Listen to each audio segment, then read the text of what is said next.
Arthur, to be followed by Rachel Hamilton. Mr Arthur, please. Thank you, Presiding Officer. I would like to take this opportunity to inform the Chamber that the First Minister has appointed me as Parliamentary Liaison Officer to the Cabinet Secretary for Justice. I would also like to take this opportunity to welcome Michael Russell to his new position. His job is one that requires skill, both political and intellectual, matched with tenacity and determination. I am sure that the Chamber would agree with me that in all these attributes Mr Russell is pre-eminent. Presiding Officer, this is the first opportunity I have had to address the Chamber since the United Kingdom voted to leave the European Union. I am proud that an overwhelming majority of people in Scotland, along with a majority in Northern Ireland, voted to reaffirm our bonds of solidarity and shared prosperity with the world's most important political and economic union of independent nation-states. It is a matter of regret that we were not, however, able to persuade a majority of our friends and neighbours in England and Wales of the merit of our position. Consequently, we find ourselves in a situation not of our own making and quite unlike any other in modern British political history. As one who sincerely and honestly believes that Scotland's long-term interests would be best assured by assuming the responsibilities of statehood, I naturally feel a great sense of unfairness that both I and my constituents in Renfrewshire South now face being stripped of our European citizenship as a consequence of a decision taken out with Scotland. However, for those who share in this disappointment, our frustration must be tempered by the acceptance that this was a decision taken collectively by the United Kingdom, which Scotland, for now at least, remains a part of.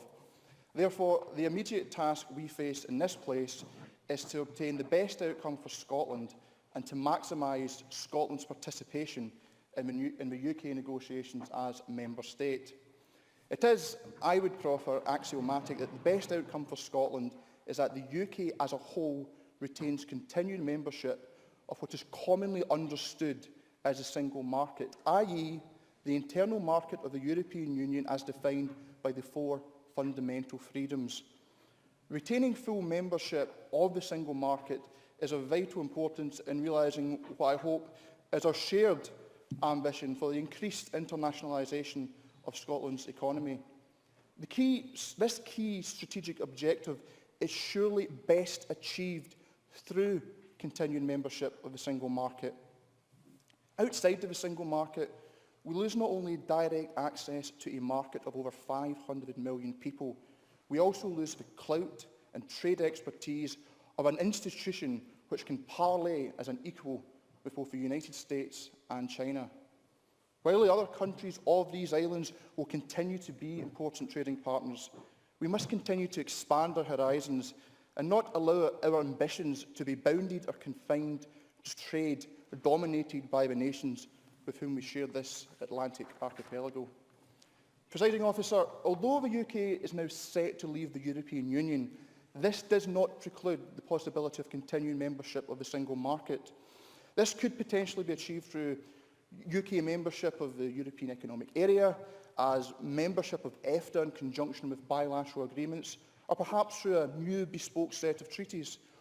While all such options merit serious consideration, what there does seem to be little prospect of is the UK enjoying continued membership of the single market without acceptance of the four fundamental freedoms, including freedom of movement.